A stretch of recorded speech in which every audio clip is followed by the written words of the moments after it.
Hey, what's up, y'all? My name is Millennial Smark, and I'm giving you the slop, the whole slop, and nothing but the slop. Timestamps are down in the description box below if you want to get directly into the review. Otherwise, follow the link down in the description box below if you want to catch up on some of the big news of the day. Mercedes Mone calls out male wrestlers for blocking women's opportunities.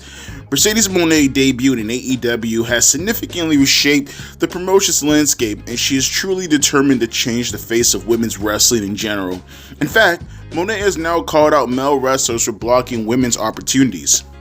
While speaking to Kate Sackhoff, awesome name, feminism and my last name is Sackhoff, Mercedes Mone stated that she believes women should have the same opportunities and pay as men in sports, especially in wrestling.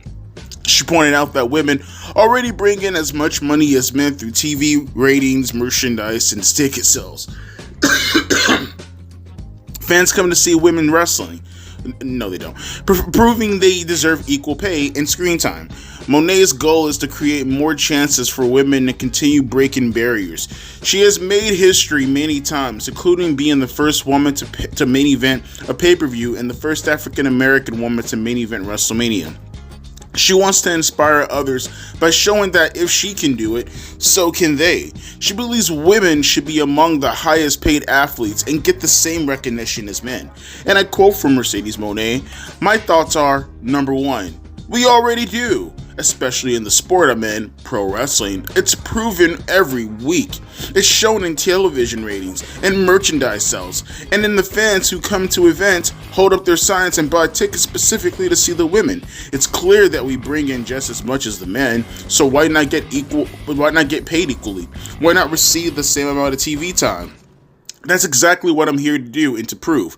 I've had the opportunity to do that so many times because of the hard work I've put in my whole career. I was the first woman to main event a pay-per-view, which is so special. I was the first African-American woman to main event WrestleMania. I've accomplished so many firsts, and my biggest goal is to make that happen for women all over the world. I want to create a place where women know that if I can do it, they can do it too. If I can accomplish my dreams, they can accomplish theirs. If I can main event, so can they. If I can be the highest paid woman in the sport, so can others. That's what I want for women in pro wrestling and for others globally. Alright, that's all to read about the article. You dumbass. Like, how do you gotta say, I want women to have this, but then you automatically just completely contradict yourself by saying, if I can be the highest paid woman, not the highest paid wrestler, the highest paid woman in the sport. So even you know how fucking ridiculous you sound by consciously separating women versus men. A dumbass. How about the women actually legitimately, historically for the next, 20, 30, 40, 50, 60, 100 years, pull in the same amount of money as the men, and not what they have been doing within the past 10 years, specifically with maybe 10 wrestlers that happen to be women. Can they do that? Huh? Can they do that? Just prove that you're a draw. You don't deserve to have equal time, no different than the jobbers who don't get equal time compared to the women. First off, it's a limited amount of you motherfuckers around, okay? For how many men wrestlers there are versus women, I guarantee you the ratio is probably 6 to fucking 1. So it's not even that many of you motherfuckers around in order to get that kind of status, you son of a bitch. But let's take your feminism nonsense and put it to the side in regards to how many women and men happen to be in the fucking sport. Dude, why do women always fucking do this, dude? No one cares about your wrestling at all. No, they fucking don't. You don't. You absolutely don't pull in the same numbers as men as consistently as the men. It's not to suggest that you don't pull in the numbers at all.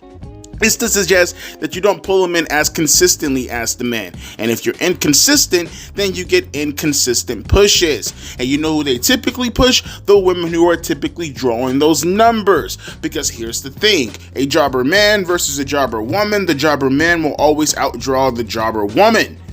Unless the jobber woman is doing something specific that I've been highlighting and talking about for the past half a decade. Now, this is just my opinion. The women can absolutely draw as much as the men. Easily. Take your ass cheeks and jiggle them. Jiggle them as fast as you can on live television, maybe have another woman do the exact same thing standing right next to you. In fact, have like 10 of you motherfuckers standing in the row and all of you just jiggle your asses in front of the camera. Guarantee you, you're going to get a lot of men to tune in. And I guarantee you, especially in the internet age, especially with half you motherfuckers on Instagram already doing the same thing, you're going to get as much eyes on the product as you think your contemporary men are doing currently at the moment. You don't believe me? Historically looking through my fictional telescope back in the past, oh look, there goes Sunny, the first ever most downloaded woman in the internet, quite possibly in the history of the internet. Let's see. Sable. Look at that. Second highest drawing wrestler of 1998 in WWE, only behind Stone Cold Steve Austin. Oh, look at that. Trish and Lita bringing in some of the highest viewership numbers in the year 2000 with a stacked fucking roster. Oh, look at that. Even coming towards, let's go a little bit, like 20 years later, we have Lacey Evans sticking out her ass and gaining millions upon millions upon millions upon millions of viewers on Extreme Rules during that mixed gender tag team match with Baron Corbin, Seth Rollins, and Becky Lynch. It's almost as if sex sells, Mercedes. Do you think for the most part your wrestling is selling, Mercedes? No, it's a bunch of gooners buying your material. What part do you women not understand? Your wrestling get as much over as what you do with your body. If you can't understand that, if you can't highlight that, if you need to stick to your guns about you going out there and doing the same thing that the men are doing currently at the moment, you are sadly mistaken. You are living in fictional la la land. The only women who get those numbers are the ones who put up those numbers, who have a legacy act going all the way back a fucking decade. You will never, I repeat, never, ever, ever, ever, ever, ever, ever, ever, ever get someone like a fucking Harley Cameron and pull in 1 million viewers all on her own with her puppet act. You might get 200,000, you might get 100,000, but the numbers that you need in order to get your so-called pay raise ain't never happening. You're in la la land and you're goofy as fuck for thinking so. But everybody down in the comment section below can tell me as much. Devontae, you are a sexist. Devontae, you are a misogynist. Type all on your keyboards as much as you want. Guess who backs me up? Metrics, numbers, analytics. Guess what backs you up? Imagination, emotions. Let's see who wins that battle. Bring your tools or bring my tools. But I'll let you know this much. Your fictional knife ain't gonna do shit to my motherfucking cannon. But with that being said, my name is Devontae, aka Millennial Marketing Lad. Let's get into AEW when we can get back in the fairy tale land and pretend as if wrestling is actually good. It's in a boom period. Let's go. Yo, why do you gotta give every black person a fucking hip-hop beat, bro? Like, goddamn. I would think that you have Brian Keith coming out doing a bot. Like, he's a bounty hunter, right?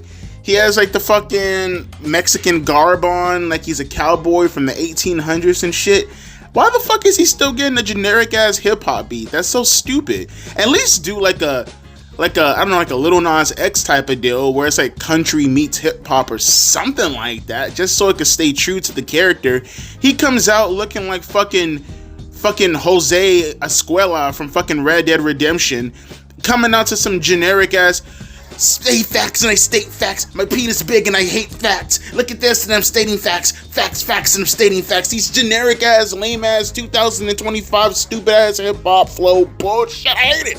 Fucking hate it. I would think that you have a character, you'd fucking go out of your way to actually fit the character. But he's about to have a match against Will Ospreay, and I gotta tell you, the lack of fucks that I give, you guessed it, -0, none, nada, zilch. None at all. None. But what I do care about is this opener. Actually, I don't care about this opener also. I care about what happened a little bit further into the opener. The actually beginnings of the opener with MJF. Get this, folks. MJF finally used common sense, right? Now, hopefully that was a shoot that fucking happened, because God almighty, can you see Tony Khan's face somewhere in the fucking office, looking himself in the mirror, thinking to himself, what does this mean? What does this signify? If that was real. I mean, they didn't show the laser actually hitting his leg, so I'm not sure. For all I know, he probably did that shit on purpose or pretended that he actually got it off so he can start having people fucking clown him. MJF got the tattooed so-called removed from his leg. The tattoo pretty much saying that he's a dumb fuck for tramp stamping himself with the AEW logo at the age of 28 as if he's gonna be there for fucking he got that tattooed on his leg a couple of months ago, and I think common sense is starting to stick. Probably not. They didn't show the tattoo actually getting grafted off his leg, and it's in his leg where his boots can cover. So for all intents and purposes, he probably still has the tattoo because he's a dumb fuck who decided to tattoo and tramp stamp himself with a company at the age of 28 because he's going to be there forever because he's a dumb fuck. Did I remind you that MJF he's a dumb fuck. But like I said, his boots are probably covering it, so there's no way he's ever going to be held accountable for his fucking stupidity, or at least, further accountability, because he wants to pretend as if he got the tattoo taken off so we can start picking on his dumb ass. But speaking of dumbass, you had Heyman Adam Page come in his bootleg ass JBL limousine with the horns in the front of it. I mean, just looking goofy as all fucking hell. Like, what the fuck? He comes out, he's like super mad. He's coming out, he's throwing shit. He's very angry. They mentioned Edge in the ambulance also, but I was just starting up my TV, so I didn't see that. If he did, awesome. Stupid awesome, because why are you coming out the back of an ambulance? But it's professional wrestling. They did dumber shit in the Attitude Era. But getting back to what I was saying, no. Heyman Adam Page is walking, got his BMF walk going on, right? He gets in the ring, got a jobber interest for Bayley's ex-boyfriend. He's standing right there in the ring. He's saying to himself, fuck, I've been a jobber all my career. Hopefully I can actually get into some offense, and boom goes the Dynamite. Heyman Adam Page essentially beats his ass in like fucking a minute, if that, right? Had his clothes on and everything, just completely jobbed this guy out. Got a microphone, and he was telling the MJF to come out. He wants to fight. He doesn't like when people spit in his face unless it's his wife or boyfriend or however fucking way he swings. He could have probably adopted this kid for all I fucking know. Both of them. And eventually MJF comes out, and MJF he's telling him like, I don't know if I want to wrestle you right now, brah. You seem pretty angry right now, brah. Chill, brah. Come on, bro. You mad, brah? It's 2013. Are you mad, brah? You're mad. Oh, you're so mad. But I'll tell you what though, I will get you one-on-one in the ring when I'm done training, when you're not done being mad, bruh. And Revolution is going to be the date when we actually wrestle. So I will see you there, okay? Okay. And then he leaves and he comes back inside the arena and he's like, oh, but I do want to say one thing though. With all this pent up energy, you should probably be more aware of your surroundings and take better care of your friends, or something to that degree. You think I'm paying attention that much to what MJF is fucking saying? No, you silly bitch. But eventually, because he came out with a towel, right? A little bit of significance with red markings all over it. You get the commentary crew wondering what the fuck is going on. Not even gonna lie to you, to a certain degree, I was even wondering what the fuck was going on. I mean, not to the degree that I actually gave a shit, but to the degree of like, oh, wow, did he just have his period stain on that fucking shirt? Ooh, Jesus Christ, did he actually wipe the blood off of his leg after getting this tattoo grafted off of him? The tramp stamp. Did I mention he's a dumb fuck for getting AEW tattooed on his? Okay, just make it sure. Okay, whatever.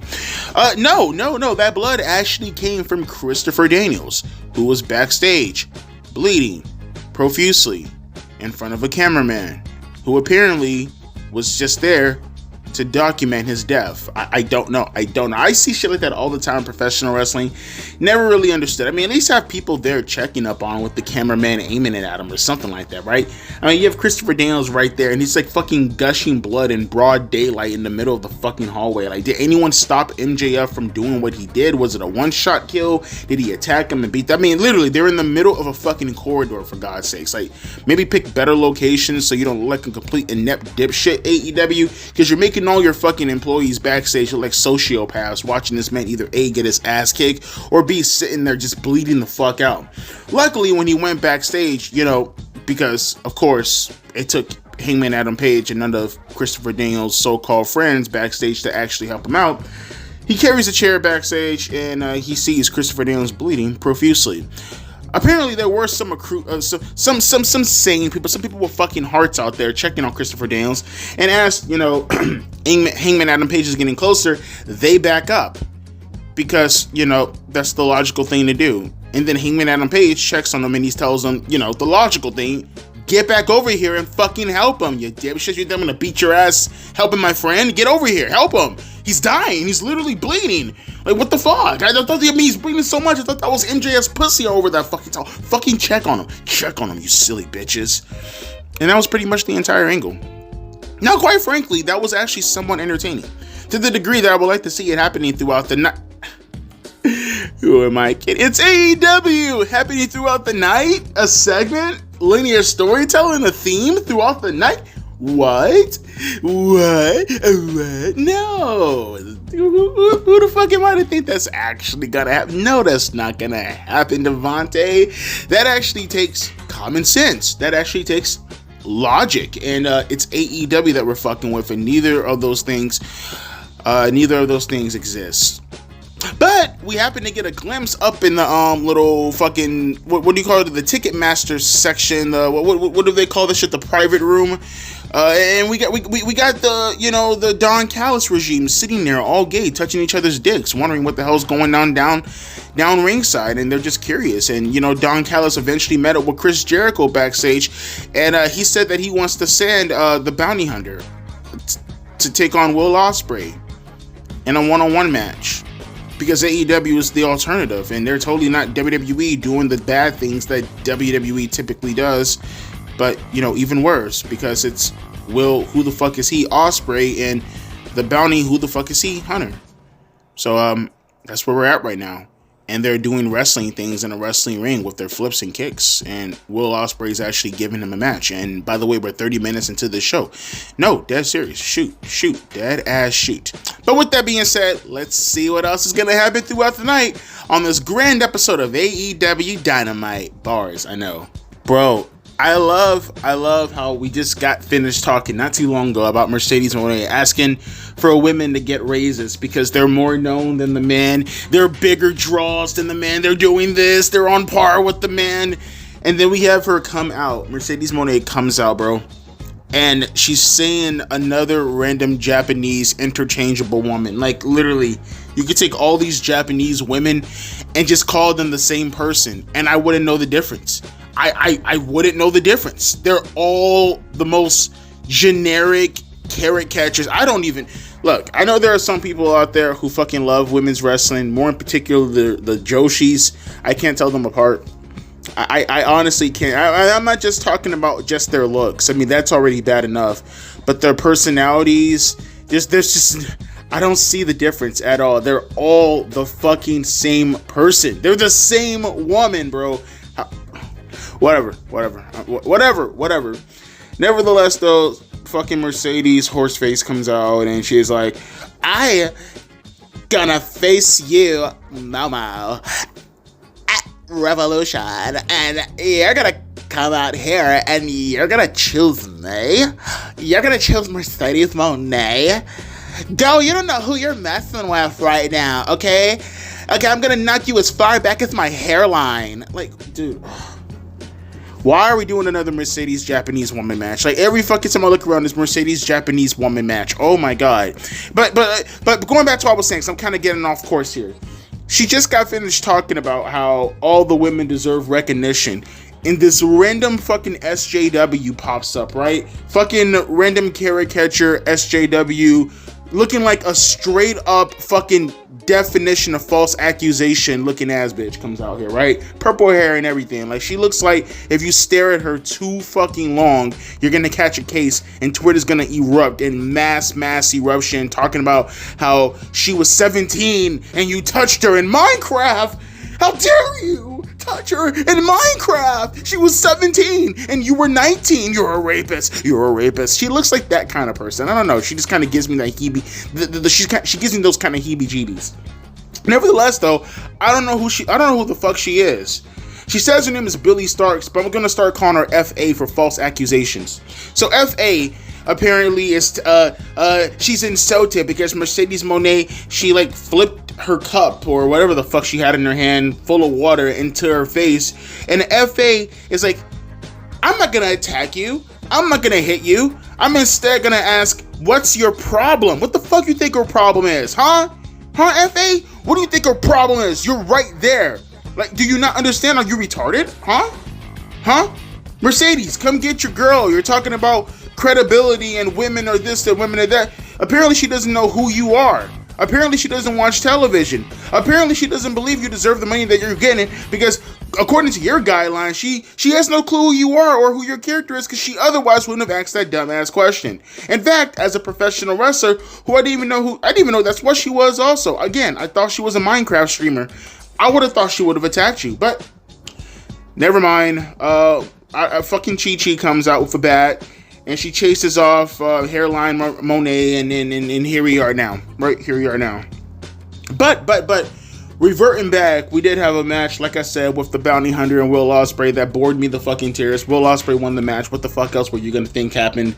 And then, like, he ran up the audience fucking stands or whatever, and he started getting into a fight with Randy Orton Jr. And they apparently have a steel cage match coming up. And then they recapped all the stuff that happened with Toni Storm and Mariah May and the vicious beatdown. The vicious beatdown. I didn't know they weren't going to have a stipulated match. I thought they were for sure going to have a stipulated match because it's AEW and all they fucking do is stipulations.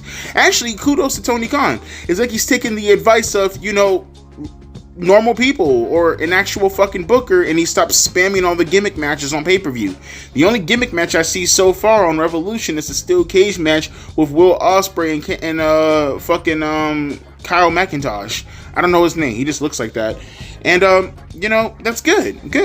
Progress. Proceeding forward. 2 steps forward, 10 steps back. Typically it's 20 steps back. So, going in the right direction there. That's a good thing. That's like DDP. That's a good thing. Yo, shout out to DDP, what he did for Lex Luger also, bro. I would have probably broke Lex Luger's legs like 10 years ago if we were fucking with me, but, good on DDP for actually helping him walk again. Somewhat. I don't know. Still want to break Lex Luger's legs, but that's just me.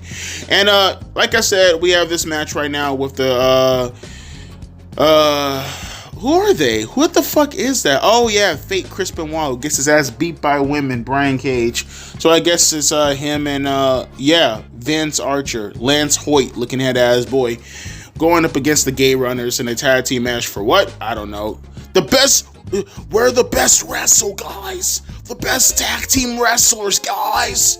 But this is your match right here. Congratulations. What the fuck happened to Private Party? It's AEW. Nothing happened to Private Party. It's AEW. You'll never see them again unless it's convenient.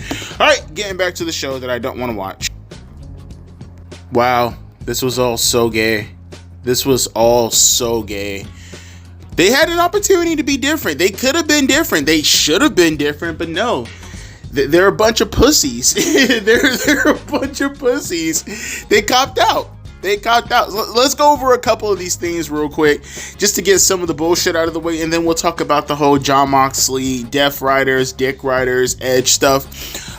We had a boring tag team match with, like I said, the Gay Runners or whatever versus fucking Don Callis regime family loss. Who gives a shit, right? Then we had, actually, let me say this for a little bit, like the penultimate, if you will, right?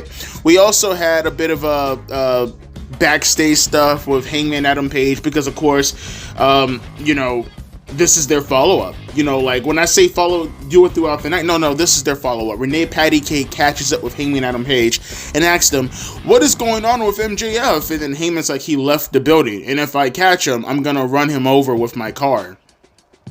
Yep, that's what he said. That's the follow-up. That's the follow-up, gents. We had a boring 6-man tag match with the Undisputed Kingdom and FTR and Daniel Garcia that literally went nowhere. This was all just to set up Daniel Garcia versus Adam Cole for Collision that literally nobody's gonna fucking watch, right? And like I said, I want to say this for the penultimate before I talk about the FTR and Edge stuff. Because we did have Swerve Strickland pop up, right? And this was somewhat interesting. Maybe the most interesting thing of the entire night.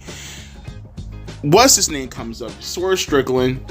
He talks about how, like, he's closing out Black History Month with a bang. Because he's the one that's making history, right? And he wants another shot at Ricochet. Ricochet comes out looking goofy as fuck. I mean, this dude is legitimately the boy version of Mercedes Mone when it comes to the absolute pure cringe. Even Stoler's stupid ass, oh, you stupid? Oh, you dumb? Fucking saying, like, what the fuck? He looks goofy. He just looks goofy. I'm not taking him seriously. I don't know what the fuck you people are talking about as far as his character change is concerned. I gave it a chance. I said it was okay, somewhat unique when he first turned heel. And this is what we got. I'm okay. He's way too goofy for me. I'm not taking this seriously.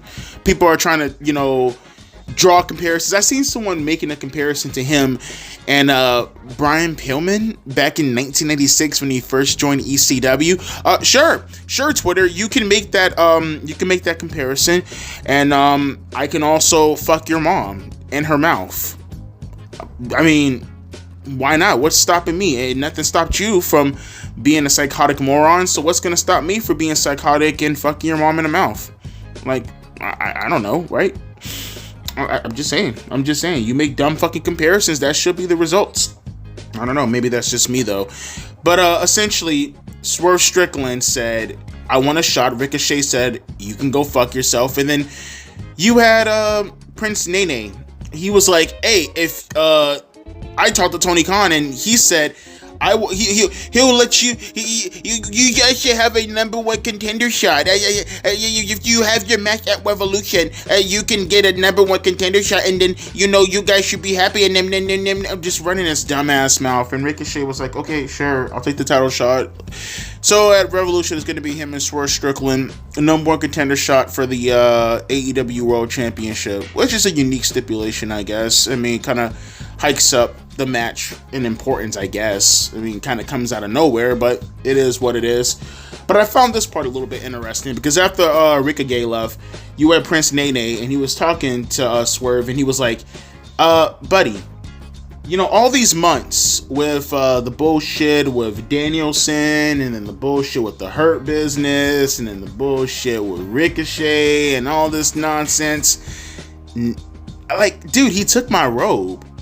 And you just kind of let him do that. So if you don't get my role back, I kind of have to question our partnership because you kind of fucking suck now and you're not helping me. So can you not suck? And Swerve is sitting there going, because the camera's looking at his mouth and I can't understand what he's saying. So all I hear is legit noise coming out of his mouth.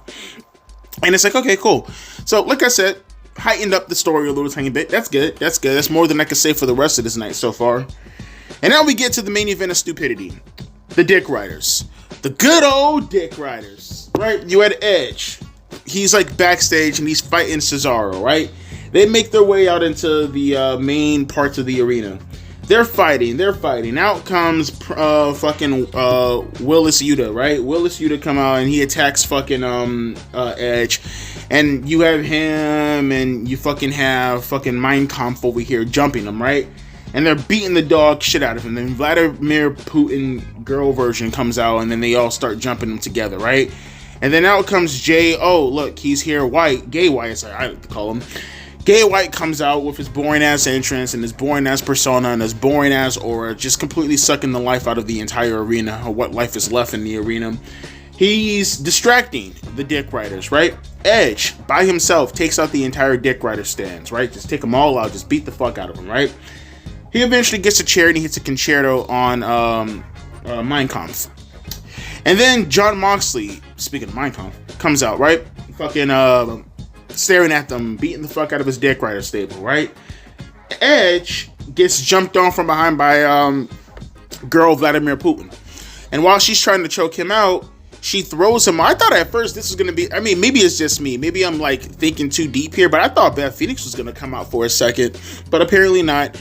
Edge threw her off his shoulders, and while he's throwing her off his shoulders, Willis Yuta come out, and he hits fucking Vladimir Putin girl with the knee, and then Edge ends up spearing him or doing some shit to him. Or no, I think it was Gay White. Gay White hit him with the Sister Abigail, right? And then he rolls out of the ring, and then Edge hits the concerto on Cesaro, and then he's preparing Marina Shafir for the concerto. And this is where the part where I was thinking to myself, oh, look at this. I actually got excited. I'm like, oh shit, they're gonna actually do something different for a change. Actually be alternative. Holy fuck, a man's gonna actually hit a woman with a devious move. This is great. this actually could be decent heat.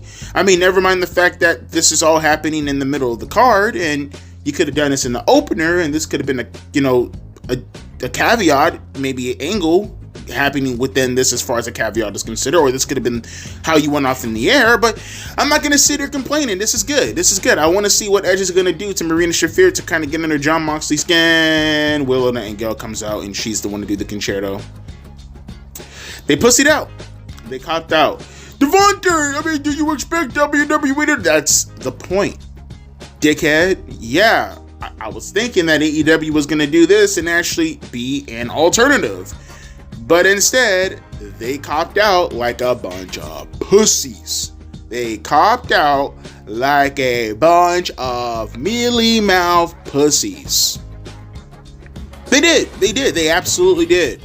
Which is their prerogative. I'm not saying that, like, hey, you have to hit women in order to, get an angle hot. But we haven't seen it in a while to that degree. Would have made them stand out.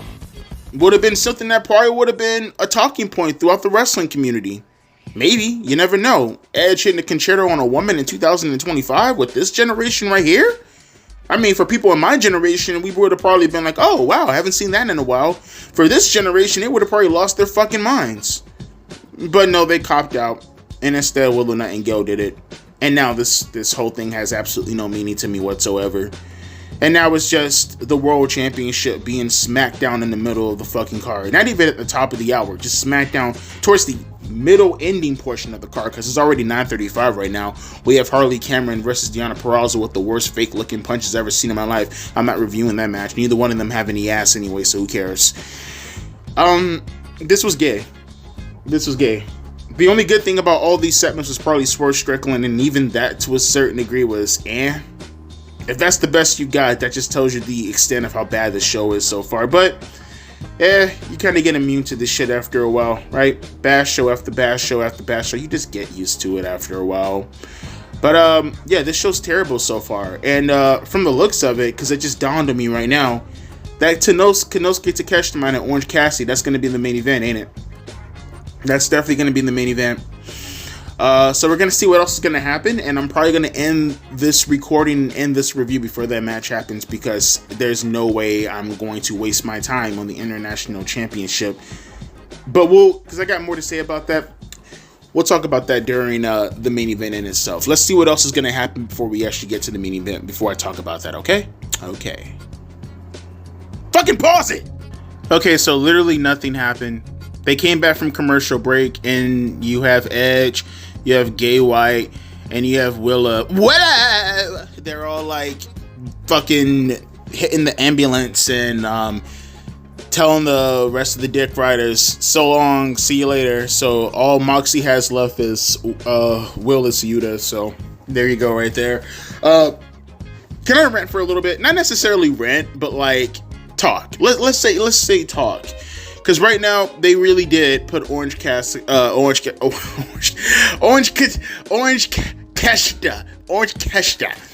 put fucking Cassidy and Takeshita in the fucking main event for the International Championship.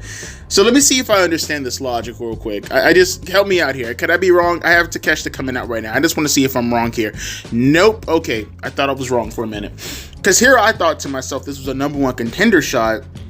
And the winner gets to go up against Kenny Omega at Revolution for the International Championship. No. Takeshita is the International Champion. And the winner gets to go up against Kenny Omega at Revolution as if Kenny Omega is the Logic, do they ever even use it? Logic, they're so fucking confused. Logic, nothing. What? I gotta say this again. When I say alternative AEW, I just mean just stop. What am I gonna do with this company? What are we gonna do with this company? So you have your world champion smashed in the middle of the fucking card doing jack all shit.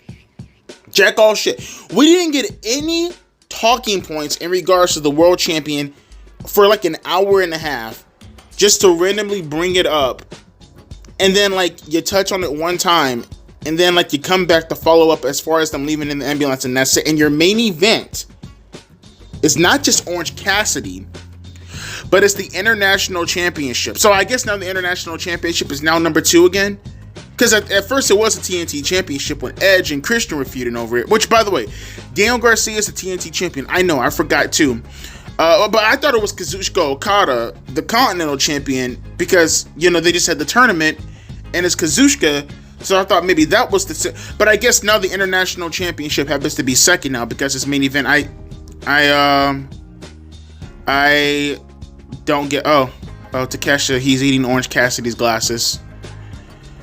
He ate Orange Cassidy's glasses. This is where we're at right now. This is the main... Oh, he pulled out a second pair of glasses.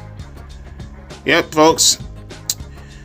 This is AEW, and this is professional wrestling in 2025. This is the joke that we have now made of the business. I just don't get it. Why is AEW so gay? Like, why are they so gay? Like, you have an opportunity to be something, yet you keep making these decisions. And Don Callis is now wearing Orange Cassidy's glasses. This show's so gay. Every week it gets gayer and gayer. I don't know how they do it. I even said to myself, thinking like, okay, maybe something might happen. Maybe this might not be the main event. Maybe we might get it. It's AEW, boys. What happened to MJF and Hangman Adam Page? You know, they started off the night. Oh, that's right. They get only one segment. I mean, the World Championship could have been, oh no, they get one segment. Ricochet and Swerve, oh no, they get one segment. Tony Storm and Mariah May, oh no, they get no segments. We might see them on Collision because they expect everybody to watch Collision, even though less people watch Collision than they did at Rampage back in 2022. Some portions of 2023 also. Maybe going neck to neck with it. Show's canceled. What are we doing, folks? Look at Orange Cassidy. What are we doing? This is the main event. Oh, look at that. He's fake punching him. And Konosuke just gets the... Who watches this shit? Again, this is not a rant. Oh, look at that fake ass super kick. Look, what am I doing, bro? What am I doing? What am I doing with my life? Like, honest to God, bro. And I see people... Dude, you're not even stepping on him! They're not even... Can I quit already, folks? Can I just stop? I don't want to do this anymore. Like, I'm trying. I know my old saying was, I sacrifice my time so you don't have to. But, like, you look at this shit. They're barely even... Bro, this is so bad. This match is so... I'm watching this match in real time while talking. This match is so bad already. And it's for... Look at these soft-ass shots. Are you guys watching this shit right now? Well, you're probably not watching it now. I mean, maybe now in real time. But, I mean, like, are you watching the match? And it's so... This shit is so gay, bro. This company is so gay. Their priorities are out of whack. I don't know what the fuck is number 2 in the company. I don't even know if the World Heavyweight Championship is even the main priority anymore. It never main events. It never gets any type of fucking credibility instilled in it whatsoever. I don't know what gets over. I don't know who's over. Their audience is lacking. They have literally zero credibility built within this company. I'm... Okay, but Mercedes Mone is telling you that women deserve equal pay. Being told, just love wrestling, guys. That's what we're being told. Just love wrestling. But this is the shit you're getting. Alright, I'm just going to tap out right now, folks. I hope you don't mind. I don't want to watch any more of this shit. There's literally no consequences attached to it. And therefore, why care and why go any further? So, if you'd like to leave your comments down in the comment section below. As always, my name is Devontae, aka Millennial Smark, and lick my balls. I'll be catching you guys later. A deuces and a pea ice.